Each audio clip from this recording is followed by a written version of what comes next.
Now let's turn our attention to the trial of Wellington polo mogul John Goodman. Today we got to hear some of the 911 calls for help in the time directly following this deadly crash. And right now, at this moment, the jury is getting a first-hand look at those crashed vehicles. News Channel 5's Roxanne Stein has been at the courthouse all morning long, leading our team of reporters, producers, and analysts for our coverage this midday. Roxanne.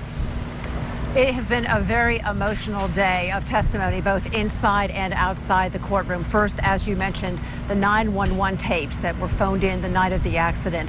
That was played in court, and we'll be talking about that in just a moment. But first, perhaps the most compelling testimony is what wrapped up just a few minutes ago, and that was outside. That was the visual evidence that was shown, the visual testimony of the two crashed vehicles, John Goodman's Bentley and Scott Wilson's Hyundai. The jurors, family members, attorneys, the judge, John Goodman and his attorneys and staff came down, all of them inspecting these vehicles. We also have our legal analyst here to talk about both of these and the impact they could have on the jury. Michelle Suskauer will join us in just a moment. But first, let's kick off our team coverage with Christina Mora, who is standing right by the scene where those crashed vehicles were brought and where the jurors were inspecting them, and they just left and went to lunch. Christina, continue our team coverage and tell us from your vantage point what you saw happening there just a short time ago. Roxanne, I want to step out of the way right away here because the tow trucks are about to take these cars away. The car closest to us is Scott Wilson's vehicle that he was driving the night of the crash, and then behind that is the Bentley that John Goodman was driving. You can see the tow truck crews here taking them back, but just a short time ago is when the jury members got to come out here, get up close and personal with these two vehicles and really see the damage that was done from the crash. We're told in court that that Bentley has about 2,000 pounds on the smaller Hyundai.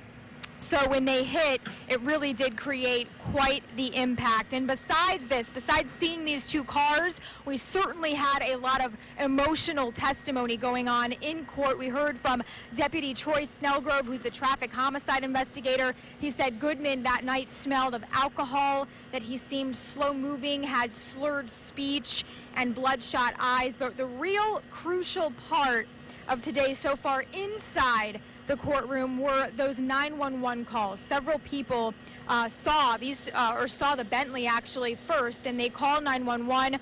They just saw the Bentley abandoned on the side of the road in rough shape. You're about to hear from a passerby who called back to say he noticed Scott Wilson's car in the canal. Then you'll hear the call from Goodman himself. Police or paramedic. Hi, I just called about 2 seconds ago reporting just a broken down car on the side of the road with metal everywhere on 120th and Lake Worth Road. Are you talking about the black Bentley? We're on the way. Okay. And we just noticed there's a car in the canal, upturned in the canal, like underneath all the water. Is everybody okay? Yeah. Is everybody okay? I'm not sure, sir. Are you okay? Yeah, I'm a little hurt, but, you know, it's horrible. Do you know is everybody okay?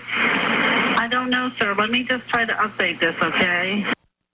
You were just listening there at the end to Goodman when he was on the phone asking several times if everyone was okay. But back out here live, we're looking at these two cars. You know, you hear things in the courtroom, you see photos inside the courtroom, but it really does do a number when you get to see the two vehicles in person. And that is what the jury got to do that they just wrapped up this afternoon. Roxanne, back to you.